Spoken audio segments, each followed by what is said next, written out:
Good morning students, मैं धरणीधर वैष्णव और इतिहास की क्लास में सिंधु घाटी सभ्यता में हम क्रमिक रूप से आगे बढ़ते हैं। इससे जो पिछली क्लास थी वो थी सिंधु घाटी सभ्यता की आर्थिक स्थिति के बारे में, और आज हम देखने वाले हैं इनका धार्मिक विश्वास और धार्मिक जो परंपराएं थी उनके बारे में। इसके लिए मैंने एक चित्र बनाया है जो पशुपति मोहर प्राप्त हुई है मोहनजोदड़ो से, उसके बारे में जो मार्शल को प्राप्त हुई है सिंधु घाटी सभ्यता में। देखिए, यहीं से हम शुरुआत करेंगे धार्मिक स्थिति के बारे में, क्योंकि सर्वाधिक प्रश्न अगर पूछा गया है सिंधु घाटी सभ्यता की धार्मिक स्थिति के बारे में, अगर कहीं प्रश्न बनता है तो इस मोहर के बारे में विशेष रूप से, जैसे सारनाथ के स्तंभ के बारे में कई बार प्रश्न किए गए हैं, वैसे ही इससे भी प्रश्न किए जाते रहे हैं समय समय पर। तो इसके बारे में विस्तार से देखेंगे कि क्या धार्मिक विश्वास रहे। यहाँ पर अगर हम देखें धार्मिक विश्वास के बारे में सिंधु घाटी सभ्यता में, तो यहाँ कोई मंदिर नहीं था, किसी एक ईश्वर के प्रति इनकी विशेष आराधना या लगाव नहीं था। यहाँ पर जो मोहर है, क्योंकि यहाँ कोई मंदिर तो मिला नहीं, यहाँ की जो प्राप्त मोहरें हैं उन मोहरों के आधार पर ही यहाँ की धार्मिक स्थिति का आकलन या उनका निर्धारण किया जाता है। तो एक ये मोहर है जो मार्शल को प्राप्त हुई है और इसको कहा, नाम दिया है पशुपति मोहर। क्या नाम दिया है? पशुपति मोहर, जो मार्शल को प्राप्त हुई है, सर जॉन मार्शल और मोहनजोदड़ो से जिनको प्राप्त हुई है। यहीं से हम इस धार्मिक स्थिति के बारे में शुरुआत करते हैं। देखिए, ये जो मोहर है कुछ इस तरह की बनी हुई है और यहीं से प्रश्न पूछा जाता है कि इसमें त्रिशूल का अंकन है या कुछ कथन हमें दे दिए जाते हैं, ऊपर कितने वर्ण बने हुए हैं, दाएं और बाएं कौन से पशुओं का अंकन है, नीचे कौन से पशु हैं, इनके बारे में कई बार प्रश्न कर लिया जाता है। तो देखिए, इस पशुपति की मोहर है, इसमें जो महत्वपूर्ण बातें हैं वो हम एक एक करके देखते हैं। नंबर 1, ये मोहर जो है पशुपति मोहर किसे प्राप्त हुई है, कहां से हुई है? मोहनजोदड़ो से। कहां से? मोहनजोदड़ो से ये मोहर प्राप्त हुई है। और किसे प्राप्त हुई है? मार्शल साहब को, सर जॉन मार्शल को ये मोहर प्राप्त हुई है। ठीक है, पहला प्रश्न यहीं से बन गया कि पशुपति मोहर कहां से प्राप्त हुई है। तो इसको योगी की मोहर भी कहा गया है, पशुपति या योगी की मोहर, क्योंकि ये योग साधना में लीन बैठे हुए दिखाई दे रहे थे, इसलिए इसका योगी की मोहर कहा गया। इसकी अन्य बातें देखिए, इसका जो है तो इसके मुख हैं वो इस तरह से बनाए गए हैं कि त्रिमुख ये आकृति लगती है। जो आकृति है यहाँ सामने से एक ही दिख रहा है हमें, किंतु यहाँ से जो इतिहासकार समीकरण करते हैं इसको ध्यान से देखने पर ऐसा लगता है कि ये कैसी है? त्रिमुख है, या मुख के साथ साथ में इसकी आंखों का अंकन इस प्रकार से किया हुआ है कि ऐसा लगता है कि ये एक व्यक्ति नहीं, कुछ 2-3 व्यक्तियों को जोड़कर ये मोहर बनी हुई है। नंबर 2, ये जो मोहर है वो निवस्त्र है। इसकी कुछ विशेष बातें बता रहा हूं। निवस्त्र यानी इन्होंने शरीर पे कोई वस्त्र धारण नहीं किया हुआ है। प्रश्न यहां से ये भी बन सकता है, ध्यान मग्न है, वो तो हमें दिख रहा है। कैसे हैं ये? ध्यान मग्न। अगली बात करें इनके बारे में कुछ और, तो पद्मासन की मुद्रा में ये बैठे हुए, प्रश्न यहां से बन सकता है क्योंकि कई बार कॉन्सेप्ट के रूप में दे दिया जाता है। पद्मासन इनकी आकृति है, जो बैठने का तरीका है ध्यान मुद्रा में। और सिर की बात करें तो यहां पर शिरस्त्राण बोला है इसको, जो सिर पर मुकुट सा लगा हुआ है, त्रिशूल का अंकन है। तो सिर पर क्या है? त्रिशूल का अंकन है। त्रिशूल शिव का जो मुख्य जो हथियार था वो त्रिशूल अंकन है, जिसको शिरस्त्राण भी कहा है। ये कुछ खास बातें हैं, देखिए इसके बारे में, इस मोहर के बारे में हम बात कर रहे हैं। और अब जो विशेष बातें हैं, क्योंकि मैंने पहले भी बताया है कि सिंधु घाटी सभ्यता की जो लिपि है वो भाव चित्रात्मक है, चित्र भी है उसमें और वर्ण भी हैं। तो यहां पर देखिए इस के ऊपर 6 वर्ण बने हुए हैं, 1 2 3 4 5 6। तो इस तरह से कुछ वर्ण बने हुए हैं जिनमें हो सकता है कि कुछ अंग लिखा हुआ, क्योंकि तो सिंधु लिपि पढ़ी नहीं गई, इसलिए हम भी ये पढ़कर प्रमाणिक तौर पे नहीं कह सकते कि वास्तव में इस पे क्या लिखा हुआ है। ये कुछ लिखे हुए इस तरह के वर्ण इसमें प्राप्त हुए, 6 संख्या में वर्ण है।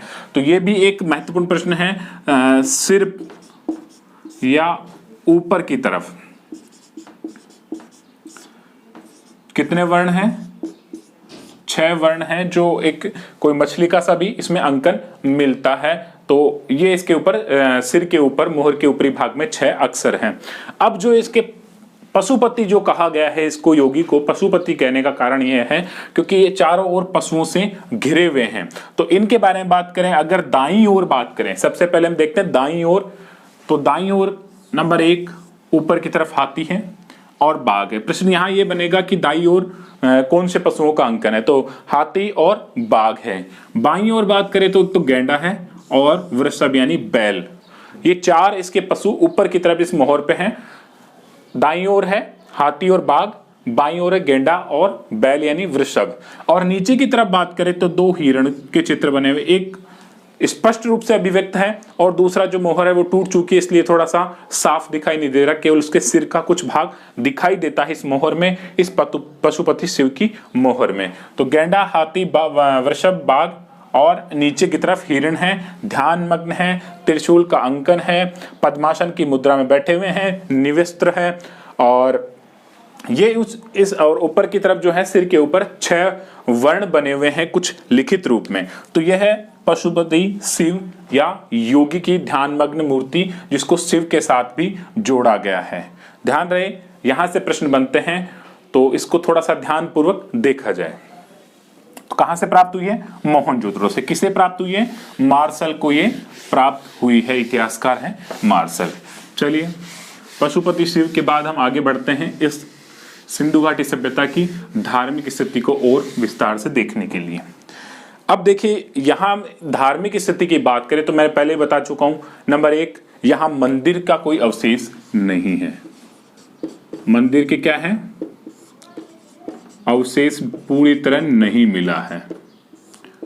कोई मंदिर नहीं है, कोई मूर्तियां रखी हुई नहीं मिली। केवल और एक केवल बनवाली से, जो हरियाणा में है, बनवाली से अर्धवर्ताकार ढांचा मिला है, जैसा मंदिर का समीकरण करते हैं। बनवाली से अर्धवर्ताकार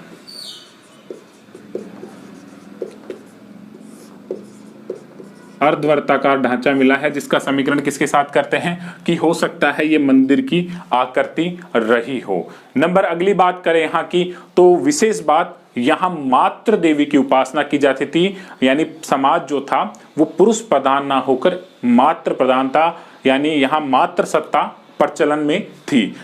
अब इसका अनुमान आधार कैसे कह सकते हैं कि कुछ यहाँ पर जो कुछ अंकन मिला है या कुछ स्त्री के बारे में जो विशेष बातें मिली हैं, उनके आधार पर ये इतिहासकारों ने प्रमाणित किया है।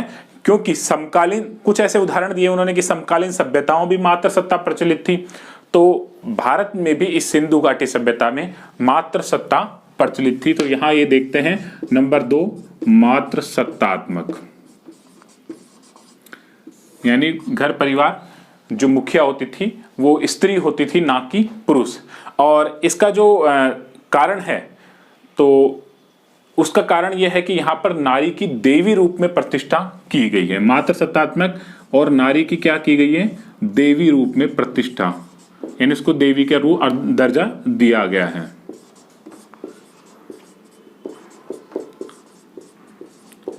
आगे बात करते हैं, ऐसा कैसे कह सकते हैं कि ये मात्र सत्तात्मक थी?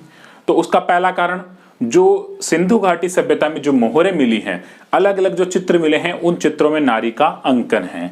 यानी मोहरों या अलग अलग जो चित्र हैं, मोहर और साथ में अलग अलग जो चित्र हैं,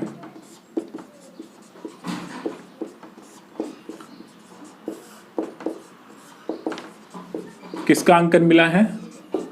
नारी का चित्र बना हुआ मिला है सिंधु घाटी सभ्यता से। इस आधार पर हम कह सकते हैं। नंबर 2 जो इसका आधार बनाया है, क्योंकि इसके समकालीन जैसे मेसोपोटामिया की सभ्यता, बेबीलोन की सभ्यता और ये और जो सभ्यताएं थी, उनमें भी मातृ सत्ता प्रचलित थी, यानी माता को समाज का, घर का मुखिया माना जाता था। तो वो भी एक कारण रहा है, क्योंकि ये भी उसी से जुड़ी हुई है। तो नंबर 2, समकालीन सभ्यताओं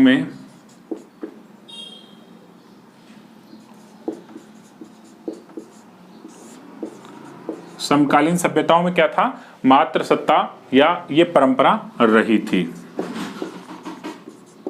कौन सी परंपरा? मातृ सत्ता।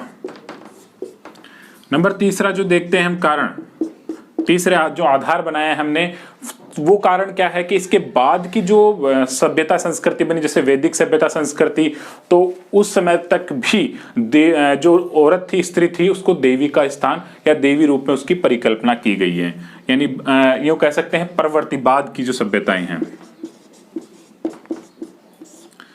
प्रवर्ती जो संस्कृति है,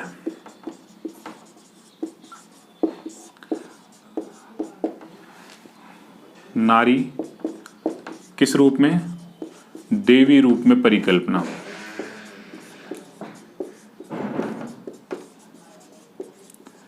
तो ये 3 चीजें हैं जिनका आधार बनाकर हम कह सकते हैं कि धार्मिक स्थिति में महिलाओं को बहुत ऊंचा दर्जा प्राप्त था, उनकी देवी रूप में परिकल्पना की गई, यानी पुरुष को इतना बड़ा स्थान नहीं देकर उसकी जगह स्त्रियों को यहाँ पर समाज में देवी का दर्जा दिया गया था, यानी मातृ सत्तात्मक ये सभ्यता थी। चलिए, मंदिर के तो अवशेष मिले ही नहीं है वैसे भी यहाँ से, तो किसी मंदिर के बारे में हम चर्चा करने वाले नहीं हैं। आगे हम देखते हैं कुछ यहाँ से जो कुछ धार्मिक रीति रिवाजों के बारे में कुछ चीजें मिली हैं। तो उत्खनन में यहाँ से देखो, सिंधु घाटी सभ्यता में नंबर 1 प्रस्तर के लिंग, यानी पत्थर के जो हैं वो लिंग मिले हैं, यानी जिनकी पूजा की जाती थी। यानी जैसे आज शिवलिंग जिस तरह से कह सकते हैं, उसी तरह से यहाँ से भी पत्थर के लिंग मिले हैं, यानी वो आराध्य शिव को मानते थे। तो उत्खनन से क्या प्राप्त हुआ है?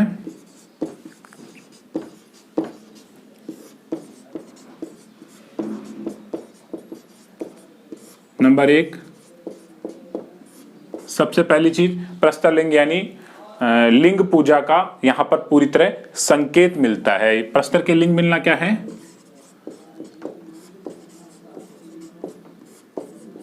और साथ ही इससे किसकी पुष्टि होती है? पशुपति शिव की पुष्टि हो जाती है इस कारण से।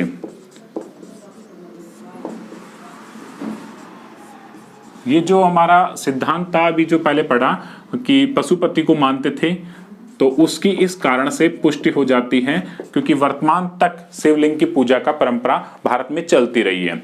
इसके अलावा यहां अगर तंत्र मंत्र जादू टोने की बात करें धार्मिक विश्वासों में, तो देखिए ये आज नहीं है, प्राचीन काल से है, इस यहां से ही ये चीज परंपरा चल पड़ी थी। तो हड़प्पा से जो उत्खनन हुआ है, तो हड़प्पा से उत्खनन में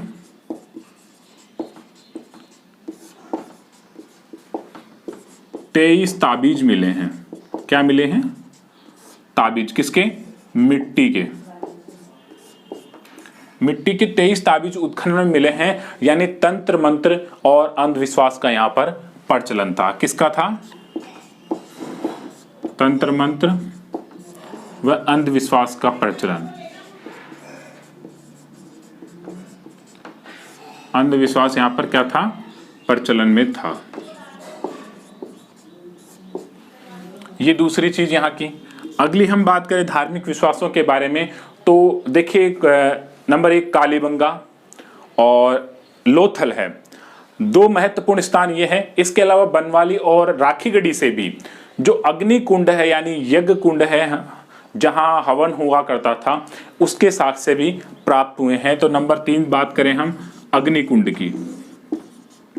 ये प्रश्न बहुत बार पूछा गया है, राजस्थान से संदर्भ में भी कई बार प्रश्न पूछा जाता है, क्योंकि कालीबंगा राजस्थान में है, और भारतीय इतिहास के संदर्भ में भी ये पूछा जाता रहा है। काफी बार ये प्रश्न आ चुका है कि अग्निकुंड के साक्ष्य कहां से मिले हुए हैं। तो नंबर 1 कालीबंगा,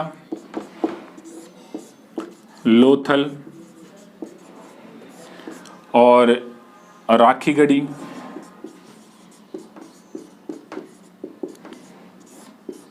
बनवाली।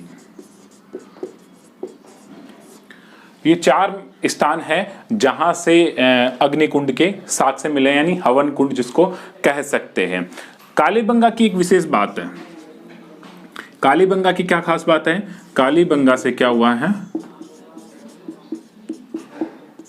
जो अग्निकुंड मिले हैं या हवन कुंड मिले हैं, उनके साथ साथ उन पशुओं की यज्ञ में जो अस्थियां हैं वो मिली है, यानी पशु बलि और यज्ञ परंपरा यहां पर प्रचलित थी। कालीबंगा में क्या मिला है? जो अग्निकुंड है या हवन कुंड जिसको कह सकते हैं, अग्निकुंड से किसकी अस्थियां? पशु अस्थियां। और साथ में यानी इसका मतलब क्या हुआ? पशु बलि प्रचलित थी और यज्ञ परंपरा यहां पर प्रचलित थी। क्या प्रचलित थी? पशुओं की बलि दी जाती थी और साथ में यज्ञ हवन होते थे। क्योंकि जो यहाँ से अग्निकुंड मिले उनको जब देखा गया, उनको निकाला गया उनके, तो वहां कुछ जानवरों की हड्डियां थी जो इनमें मिली हैं। तो देखिए ये कुछ महत्वपूर्ण चीजें आगे फिर से देखते हैं। उत्खनन से प्रस्तर लिंग, जो लिंग मिले हैं उनसे लिंग पूजा का साक्ष्य यानी पशुपति शिव की यहाँ पर पुष्टि हो जाती है। नंबर 2, हड़प्पा के उत्खनन से 23 ताबीज मिले हैं जो मिट्टी के बने हुए, यानी तंत्र मंत्र जादू टोने का यहाँ पर अंधविश्वास यहाँ पर प्रचलित थे। अग्निकुंड की बात करें तो कालीबंगा, लोथल, राखीगढ़ी और बनवाली, ये 4 स्थानों से अग्निकुंड के साक्ष्य प्राप्त हुए हैं। और कालीबंगा से अग्निकुंड से जो मिला है उसके साथ साथ उसमें पशुओं की अस्थियां और साथ में जो पशु अस्थियां मिली हैं उससे पता लगता है कि यहाँ पर पशु बलि दी जाती रही थी। इसके बाद आगे धार्मिक और अन्य विश्वासों के बारे में देखते हैं। सिंधु घाटी सभ्यता में पशु बलि के बाद तो कुछ जो प्रतीक चिन्ह थे, जो मोहरों पर जिनका अंकन मिला है, तो उन मोहरों पर यानी लोक धर्म के रूप में कुछ प्रतीक थे जिनमें पीपल था, नाग था और बैल था। इनको लोक धर्म के रूप में माना गया है। कह सकते हैं कि मोहरों पर किस पर मिले हैं? मोहर किसका अंकन है? नाग, पीपल आज भी प्रचलित हैं और साथ में नाग, पीपल और वृषभ का अंकन। वृषभ यानी बैल, मतलब लोक धर्म के रूप में इनकी मान्यता थी।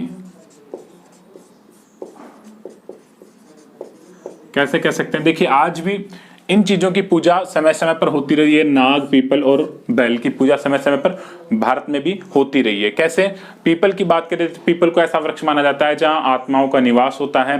तो यहाँ पर अच्छी आत्माएं भी निवास करती थी और बुरी निवास करती थी। इस कारण इनकी पूजा नाग की और वृषभ की भी पूजा करते थे। अगले सिद्धांत की बात करें तो मोहनजोदड़ो जो है वहां से विशाल स्नानागार प्राप्त हुआ, जिसके बारे में हम विस्तार से चर्चा करेंगे। तो मोहनजोदड़ो से विशाल स्नानागार,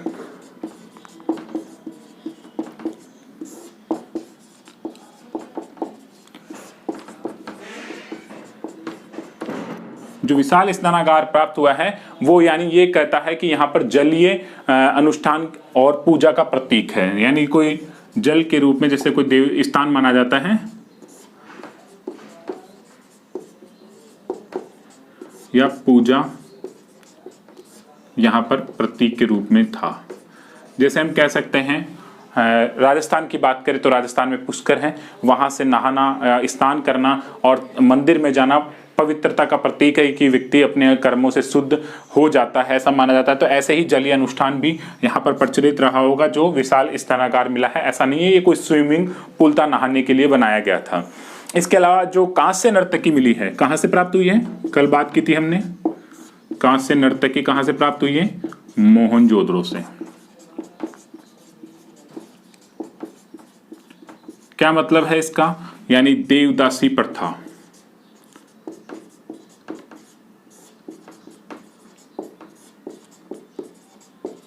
वर्तमान में तो नहीं है, किंतु देवदासी प्रथा का प्रचलन प्राचीन काल में था। क्या मतलब है देवदासी? यानी किसी व्यक्ति के या किसी की संतान उत्पत्ति नहीं होने पर वो कुछ मंदिर वगैरह में मन्नत मांगता है और वो पूरी होने पर संबंधित संतान को उसी मंदिर में अर्पित कर देता था। तो यहाँ जो लड़का होता था वो ठीक है पुजारी बन जाता या कुछ सेवा कर लेता, किंतु जो लड़कियां होती वो देवदासी कहलाती थी। वो वहीं पर नृत्य करती थी और अपना जीवन यापन करती थी।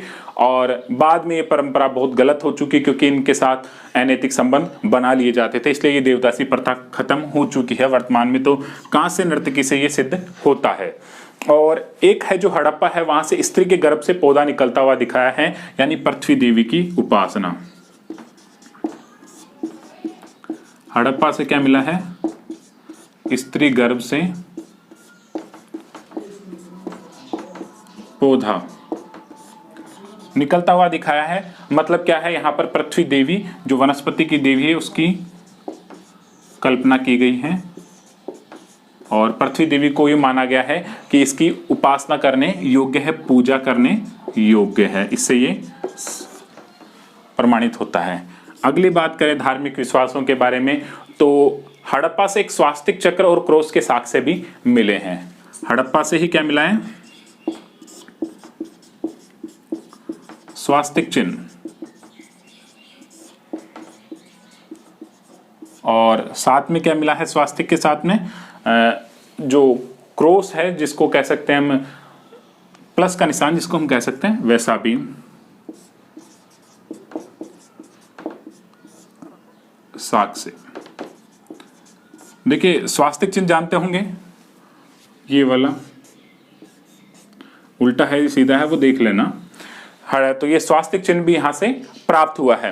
अगला है कुछ धार्मिक उपासना के बारे में बात करें तो ये निवर्ती मार्गी थे और योग परंपरा का यहाँ पर प्रचलन था। यानी ये जीवन में क्या थे, इस लोक की कामना तो करते थे पर साथ ही अपने जीवन को सुधारने का प्रयास भी करते थे। ये नहीं प्रश्न आ जाए कॉन्सेप्ट रूप में, तो ये क्या थे?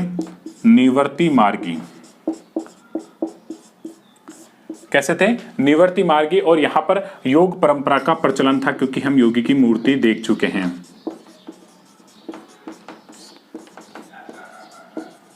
ये कुछ महत्वपूर्ण साक्ष्य हैं। इसके बाद एक दो चीज और है, तथ्य जो हम देखते हैं।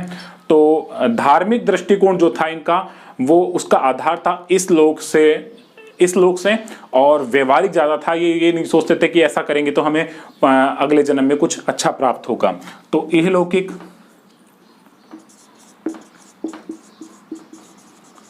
इहलौकिक ज्यादा थे और साथ में व्यवहारिक ज्यादा थे। ये व्यवहारिक यानी अच्छे बुरे में ये केवल वर्तमान को ये चुनते थे। अब देखिए ये एक बार वापस देखते हैं। मोहर पर नाग, पीपल, वृषभ का अंकन, यानी लोक धर्म के रूप में इनकी मान्यता थी। विशाल स्नानागार जलीय अनुष्ठान या पूजा का प्रतीक था। कांस्य नृत्य की देवदासी प्रचलन का उदाहरण मिलता है। हड़प्पा से स्त्री गर्भ से पौधा निकलता हुआ दिखाया, यानी पृथ्वी को स्त्री के रूप में या पृथ्वी देवी की उपासना यहाँ पर की जाती थी। स्वास्तिक चिन्ह भी प्राप्त हुआ है, क्रॉस के साक्ष्य मिले हैं, निवर्ती मार्गी हैं और योग परंपरा का यहाँ पर प्रचलन था। यह लौकिक और व्यवहारिक अधिक थे। तो इस आधार पर ये कंप्लीट हमारा सिंधु घाटी सभ्यता का धार्मिक स्थिति के बारे में चर्चा है। और ध्यान रहे अगर प्रश्न आए कि सिंधु घाटी सभ्यता का सर्वाधिक प्रभाव, तो वो है धार्मिक क्षेत्र में वर्तमान में